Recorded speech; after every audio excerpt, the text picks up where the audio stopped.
प्रभु ईसा मसीह में स्नेही बंधुओं, हमारे पिता ईश्वर और प्रभु ईसा मसीह आप लोगों को अनुग्रह तथा शांति प्रदान करें। पुनरुत्थान पर्व के 5वां इतवार में हम प्रवेश कर चुके हैं और हमारे मनन चिंतन के लिए माता कलीसिया संत यूहन्ना के सुसमाचार अध्याय 21 वाक्य 1 से 14 हमारे सामने प्रस्तुत कर रहे हैं। इन वाक्यों में ज़रा नज़र डाल के देखिए तो हमें ये मालूम पड़ेगा कि प्रभु ईसा मसीह जो पुनरुत्थित प्रभु है, जो आत्मा के सामर्थ्य से वापस जीवन पाए थे, वही प्रभु अपने चेलों को तीसरी बार दर्शन देते हुए उनको प्रेरिताई प्रशिक्षण दे रहे हैं। प्रेरिताई प्रशिक्षण इसलिए कहा जाता है कि प्रभु यीशु मसीह अपने चेलों को ये समझाइश दे रहे थे कि उन्हें किस तरह प्रेरिताई कार्य करने की ज़रूरत है। आज के इस वाचन में आप देखिए, शिष्य जो प्रभु यीशु मसीह की मृत्यु के बाद हताश हो गए थे, निराश हो गए थे, उनके पास कोई उम्मीद नहीं बची थी, इसलिए वे लोग वापस अपने पुराने धंधे की ओर वापस चले गए और वे मछली मारने गए। वे इतने बुलाए जाने से पहले वे लोग इतने मछली मारने में निपुण थे, इतने समर्थ थे कि उनके जालियां हमेशा भर जाते थे मछलियों से। मगर इस बार प्रभु यीशु मसीह की मृत्यु के उपरांत जब वे जाल डालने गए, मछली मारने गए, तो उनको कुछ नहीं मिला। पूरी रात की मेहनत बेकार निकली और उनको कोई फ़ायदा या कोई अंजाम नज़र नहीं आया। वे थके हुए थे। ऐसे एक दशा में प्रभु यीशु मसीह उनको दर्शन देते हैं। प्रभु कहते हैं, क्या तुमको कुछ मिला? तो उन्होंने कहा, हमको कुछ नहीं मिला। तो प्रभु ने कहा, तुम नाव के दाएं और जाल डालो और तुम्हें मिल जाएगी मछलियाँ। और मेरे प्यारे बंधुओं, प्रभु के कथनानुसार जब उन्होंने जाल डाला तो ऐसा लिखा गया है बाइबल में, इतनी सारी मछलियां फंस गई उस जाल में कि वह जाल फटने को हो गया और वे उसे संभाल नहीं पाए। तो प्रभु ईसा मसीह के बारे में ऐसा लिखा गया है, संत लूकस के सुसमाचार अध्याय 4 वाक्य 1, ईसा पवित्र आत्मा से परिपूर्ण होकर यरदन के तट से लौटे। और अध्याय 4 वाक्य 14, आत्मा के सामर्थ्य से संपन्न होकर ईसा गलीलिया लौटे और उनकी ख्याति सारे प्रदेश में फैल गई। मेरे प्यारे बंधुओं, सोचने की बात यह है, जब प्रभु ईसा मसीह अपने प्रेरिताई कार्य यानी अपने मिशन कार्य शुरू करने वाले थे, तो उससे पहले उन्होंने आत्मा से प्रेरणा ले ली। आत्मा की प्रेरणा और पवित्र आत्मा से परिपूर्ण होकर वे अपने मिशन की ओर लौटे यरदन से। और अध्याय 4 वाक्य 14 में ऐसा लिखा है, वे आत्मा के सामर्थ्य से संपन्न होकर ईसा गलीलिया लौटे, यानी अपनी मिनिस्ट्री यानी अपने प्रेरिताई कार्य शुरू करने वे गलीलिया आए। इन दोनों वाक्यों से हमें यह संकेत मिलता है कि पवित्र आत्मा की प्रेरणा और पवित्र आत्मा के बल के बिना जो कार्य किए जाते हैं, प्रेरिताई कार्य जो भी कार्य किए जाते हैं, वे सफल नहीं विफल होते हैं। क्योंकि आत्मा की प्रेरणा के सिवा, आत्मा के बल के बिना इस दुनिया में कोई भी व्यक्ति प्रेरिताई कार्य करने में समर्थ नहीं होगा। प्रभु यीशु मसीह का उदाहरण आप देखिए, वे स्वयं पवित्र आत्मा से परिपूर्ण हो गए थे। दूसरी बार उनके बारे में लिखा है, वे पवित्र आत्मा से संपन्न होकर अपने मिशन की ओर लौटे। जो पवित्र आत्मा से परिपूर्ण नहीं होता, जो पवित्र आत्मा से संपन्न नहीं होता, जो पवित्र आत्मा से प्रेरणा नहीं पाता, जो पवित्र आत्मा के बल के इंतजार नहीं करता, वे लोग अपने मिशन कार्य में, प्रेरिताई कार्य में सफल नहीं रहेंगे।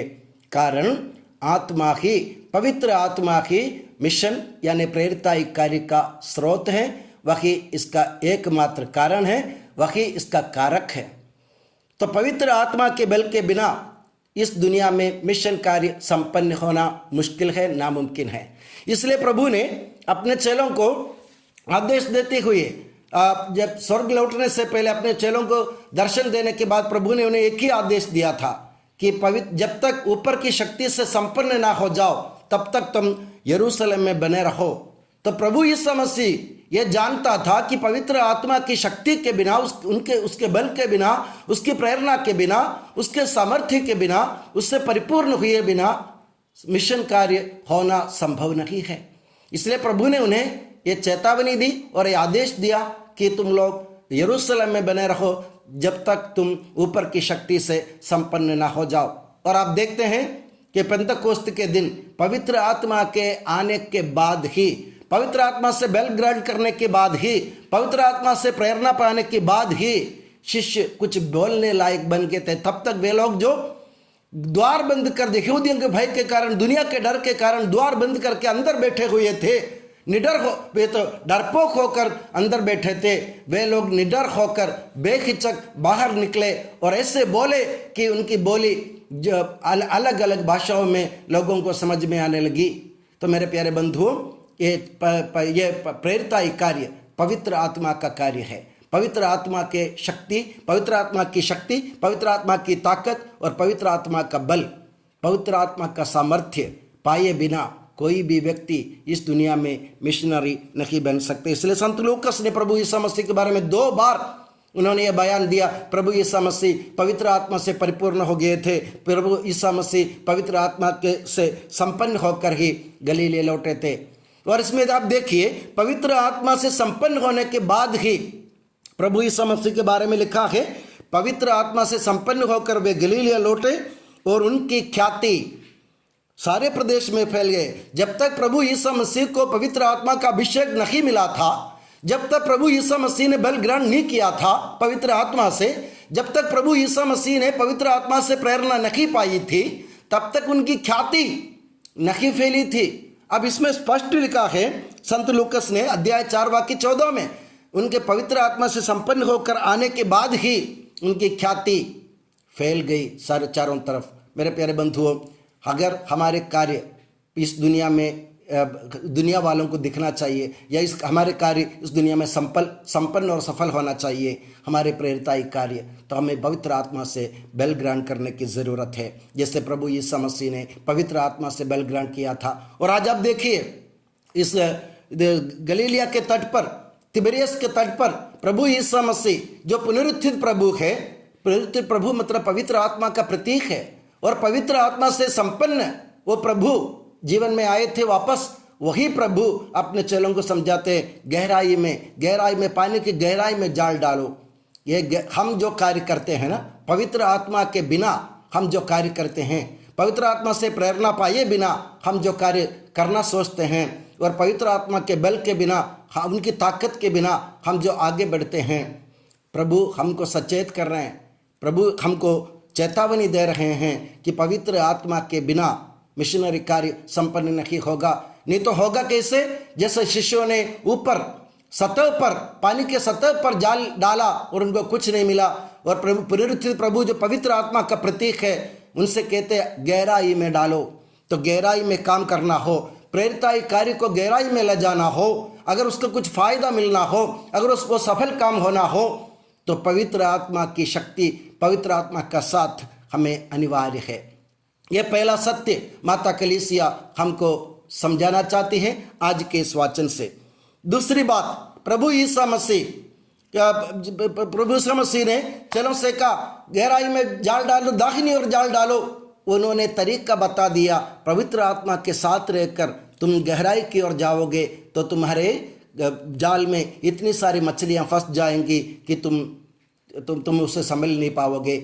मेरे प्यारे बंधुओं, प्रभु ने जब अपने चेलों को बुलाया, उन्होंने जब बुलावा दिया, जब उन्होंने मत्ती को बुलाया, जब उन्होंने पेतरुस, संत योहन, याकूब, इन सबको बुलाया, वे लोग मछुआरे थे। प्रभु ने उनसे कहा आज से तुम मनुष्यों को पकड़ा करोगे।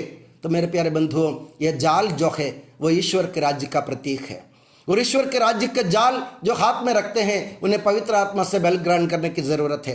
पवित्र आत्मा से बल ग्रहण करने के बाद ही वो गहराई तक जा सकते हैं और उनका कार्य सफल हो सकते हैं। यह सत्य प्रभु यीशु मसीह ने अपने चेलों को सिखाया। और ये सिखलाने के बाद उन्होंने जब जो ये मछली पकड़ी गई तो ये जाल फटने को हो गए थे। मतलब ईश्वर के राज्य का विस्तार इतना हो गया था कि वे कोई उसको संभल नहीं पा रहे थे। अब आप देखिए इसमें लिखा है जाल इतने भर गए थे कि वो खुद वे लोग शिष्य लोग उसे खींचकर किनारे की ओर नहीं ला पाए, इसलिए सिमोन पेतरुस गए। यानी मिशनरी कार्य का मतलब ये है, मिशनरी कार्य एक सामूहिक कार्य, एक व्यक्तिगत कार्य नहीं है। एक व्यक्ति से एक कार्य संपन्न नहीं होगा।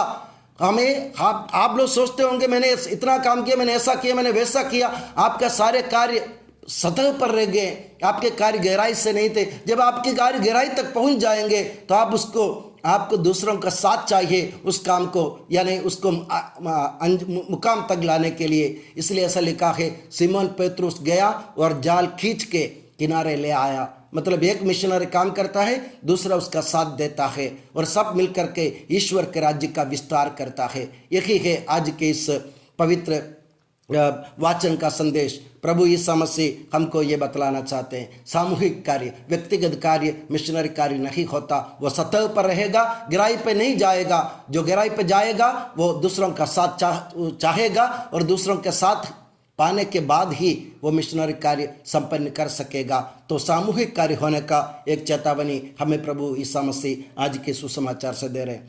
एक और बात आज हमने देखा कि इसमें लिखा गया है 153 बड़ी बड़ी मछलियाँ, छोटी बड़ी 1-2-53 मछलियाँ फंस गई थी। 153।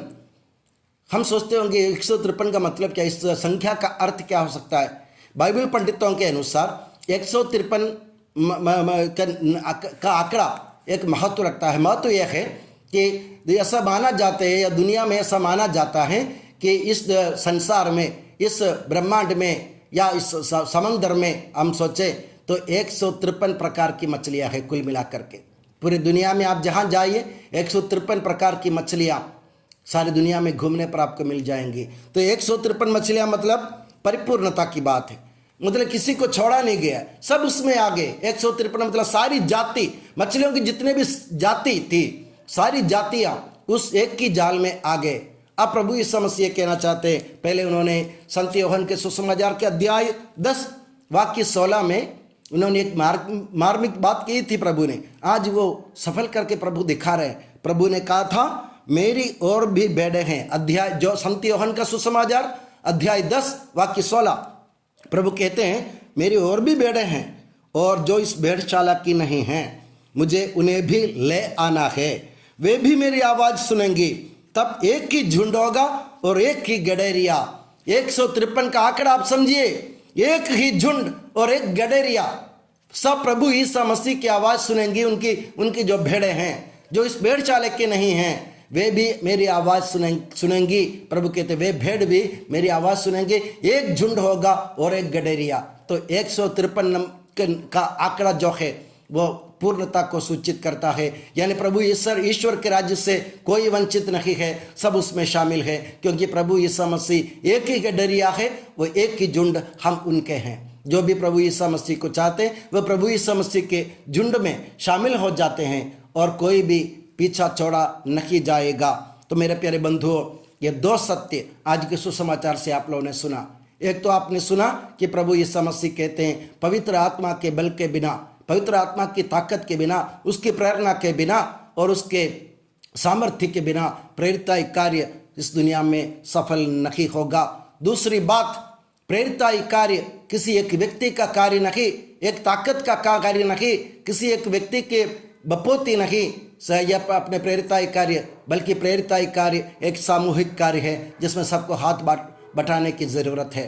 तीसरी बात, दूसरा सत्य आपने जो सुना, प्रभु यीशु मसीह कहते हैं जो ईश्वर का राज्य है उसमें सब शामिल है, कोई छोड़ा नहीं जाएगा। और ये प्रभु यीशु मसीह एक ही गडरिया रहेगा और एक ही झुंड रहेगा, प्रभु यीशु मसीह के चेले। तो मेरे प्यारे बंधुओं, हमें भी आज के इस वाचन से प्रेरणा पाकर हमें भी समझने की ज़रूरत है। हम प्रेरित, अपने आप को कहते हैं हम प्रेरित हैं, हम बहुत सारे काम करते भी हैं, हमारे काम गहराई तक नहीं जाते, हम विफल होते हैं, सफल नहीं होते। तो सोचिए पवित्र आत्मा का साथ मैं पवित्र आत्मा का साथ नहीं मिल रहा मुझे, या पवित्र आत्मा का बल से मैं वंचित हो रहा हूँ, या उनकी प्रेरणा से मैं अलग हो गया हूँ। तो वापस पवित्र आत्मा से अपने जीवन को जोड़ने की कोशिश करें। दूसरी बात, हम जैसे प्रभु ने कहा, किसी को ईश्वर के राज्य से दूर रखने की ज़रूरत नहीं। जो भी हो वो सब प्रभु ईसा मसीह की भेड़ है। प्रभु ईसा मसीह एकमात्र गडरिया है और एक झुंड प्रभु ईसा मसीह के चेले हैं। इस सत्य को समझते हुए हम अपने प्रेरिताई कार्य में पवित्र आत्मा से बल ग्रहण करने का, उनसे प्रेरणा पाने का और उनसे सामर्थ्य पाकर परिपूर्ण होकर कार्य करने का हम संकल्प करें। और जरूर याद रखें, प्रेरिताई कार्य एक व्यक्तिगत कार्य नहीं, एक सामूहिक कार्य है जिसे हमें सबको मिलकर के करना है। हम प्रभु से दुआ करें कि प्रभु हमें ऐसी शक्ति और वरदान प्रदान करें कि हम भी पवित्र आत्मा से परिपूर्ण हो जाए, उनके सामर्थ्य से संपन्न हो जाए और हम एक दूसरे का हाथ थाम कर एक दूसरे के काम में हाथ बटाते हुए ईश्वर के राज्य की विस्तार करने की कोशिश करें। और मैं दुआ करता हूँ कि प्रभु ईसा मसीह और माता मरियम आप सभी को हमेशा अपनी नियामत की छत्र छाया में सुखी और सुरक्षित रखें। पिता, पुत्र और पवित्र आत्मा के नाम पर आमीन।